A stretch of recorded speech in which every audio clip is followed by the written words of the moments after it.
Hello and welcome. I'm sure you must have been wondering where I've been to. No, I've been here watching and observing events as they unfold in the polity. And it's no doubt that Nigeria is at the precipice of total breakdown. And a group of people have made their intention very clear. They have not pretended about it. They have not minced words. Their actions are clear. And surprisingly, the rest of the people who are victims or who are their target are completely aware. But what has baffled me is if people know what these people intentions are, why hasn't it stopped? Why is it still ongoing? Why are the killings still going on? Why is the intention to take Nigeria still going on? Why don't we have a change? So I'm going to tell us what is going on exactly. You see, those responding to the Fulanization and Islamization agenda are responding in the wrong way. They are responding wrongly. And that is because they have been doing something that I've continuously said on this channel. You see, I have said repeatedly that Western education is not equipped to understand the brand of Islamic politics that we are practicing in Nigeria. So if you are a Southern or a Christian that believe you understand the English language very well and therefore you can express yourself with jaw-breaking grandiloquence, and you think because of that you suddenly possess some certain degree of intelligence that can explain away what is happening in Nigeria, you're getting it wrong. Because the English language is an expression that expresses an idea. Just like the Idoma language, the Igbo language, the Yoruba language, and the Hausa language, the Fulani language.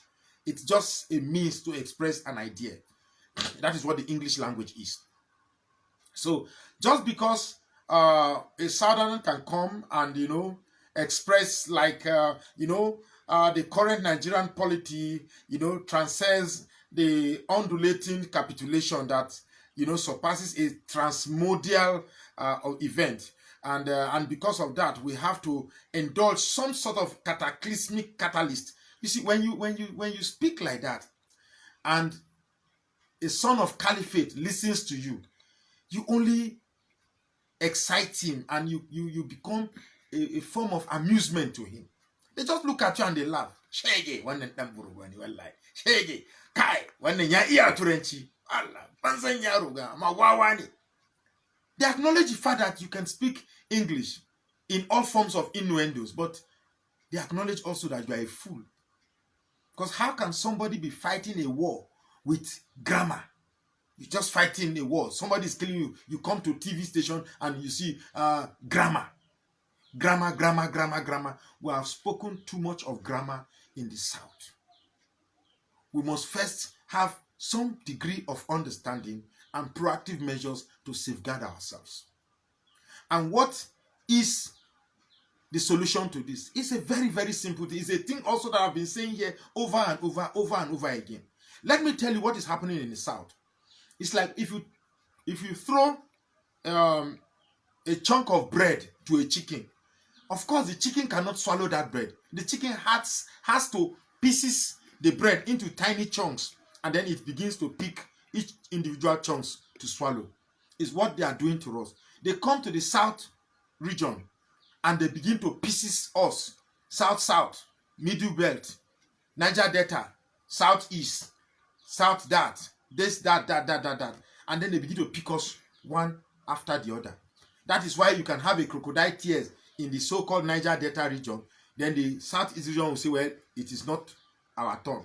Then when they are executing Niger Python dance in Southeast, the Niger Delta say, well, it is not our turn. So at what point will we continue? We will continue this way. I was listening to one interview sometime, and a very intelligent guy from the South, very intelligent guy, Mr. Obaseki, he was addressing the issue. Clearly, he knows these people. He knows how they operate. But the mind of response is still individualized, because he said he's representing the people of Midwest. and Midwest is Delta and Edo. Are you expecting the Igbo man in Delta State to follow Midwest when his brothers are in Abia and Anambra and Enugu? It's not going to work. The idea that we can even feel comfortable to compartmentalize ourselves, to disintegrate ourselves, to separate ourselves, and feel comfortable about it still beats my imagination in the face of what is happening today. In the face of a people determined to pick us one after the other, it still beats me. That some people still have the liberty to think that the problem is the Igbo. No, instead of Igbo to control me, I rather the Hausa continue to control me. That people still have this mentality at this time still beats my imagination. I'm not going to talk about this love Igbo, don't love Igbo again, because I have broken my teeth to say this thing, because that is the solution. The Igbos are the biggest resistance the caliphate has. So therefore, if the Igbos have the support of every other tribe in that place, case closed, we no longer have Islamization agenda. But in as much as we make this thing look as if it's an Igbo quest, it's an IPOB agenda, it's an Igbo this thing alone, it's an Igbo fight alone, they will be picking us one by one and be doing whatever they want to do for us. Remember, somebody from the north, a governor from the north, said the oil in the south belongs to them. So it's funny. A people who contribute nothing control what you have, and you still feel very comfortable about it. I feel so sad. Now, I've been holding this picture, and some of you be wondering, why am I holding this picture?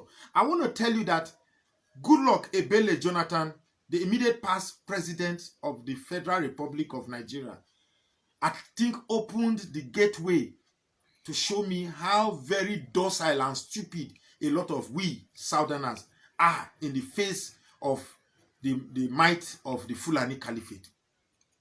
When Goodluck Jonathan was there, a group of people from the Caliphate said they will make the government of this man ungovernable, and they implemented it to the latter.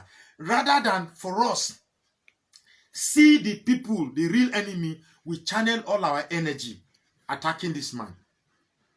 A lot of us occupied Nigeria, 1 million man march, media hype against Goodluck is weak, Goodluck is everything weak. If you are a Southerner and a Christian and you open your mouth to say this man, Goodluck Jonathan, no, he was too weak.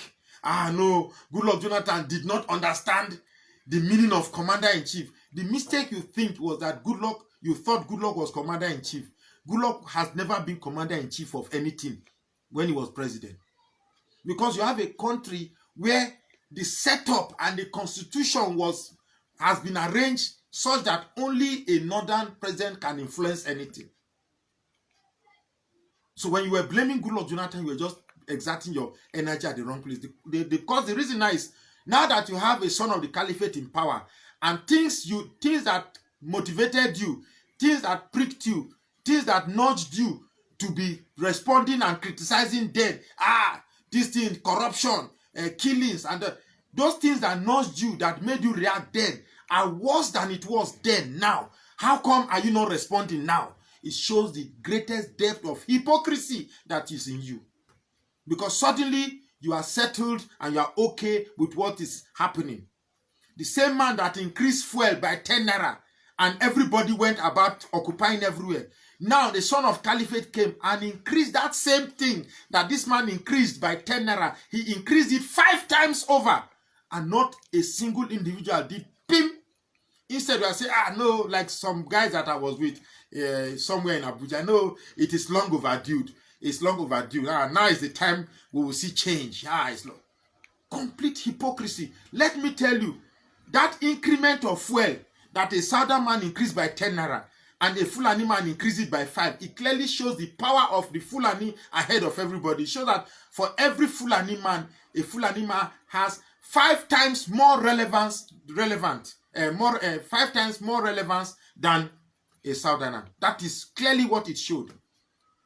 That in this country, Nigeria, a Fulani man is 5 times more important, more relevant, more superior than everybody in the South. That is what that thing showed.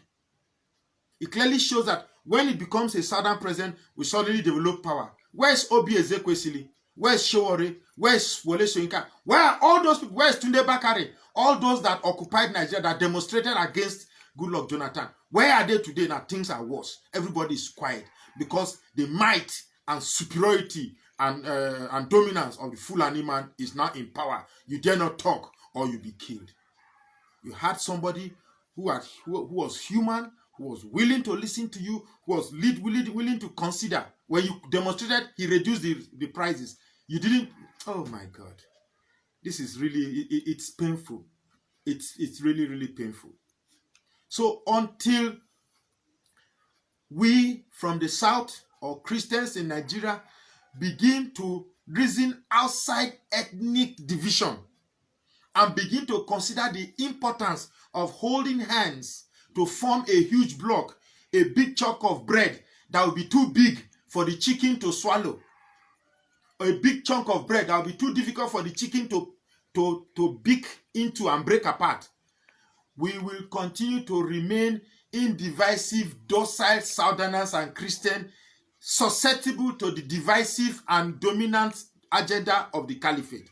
Take it or leave it. Whatever you are planning, whatever you are deliberating, so long as it is coming under the premise of divisive nomenclature of South-South, Niger Delta, Southeast, South that, if it doesn't have a unifying factor, we are not going anywhere.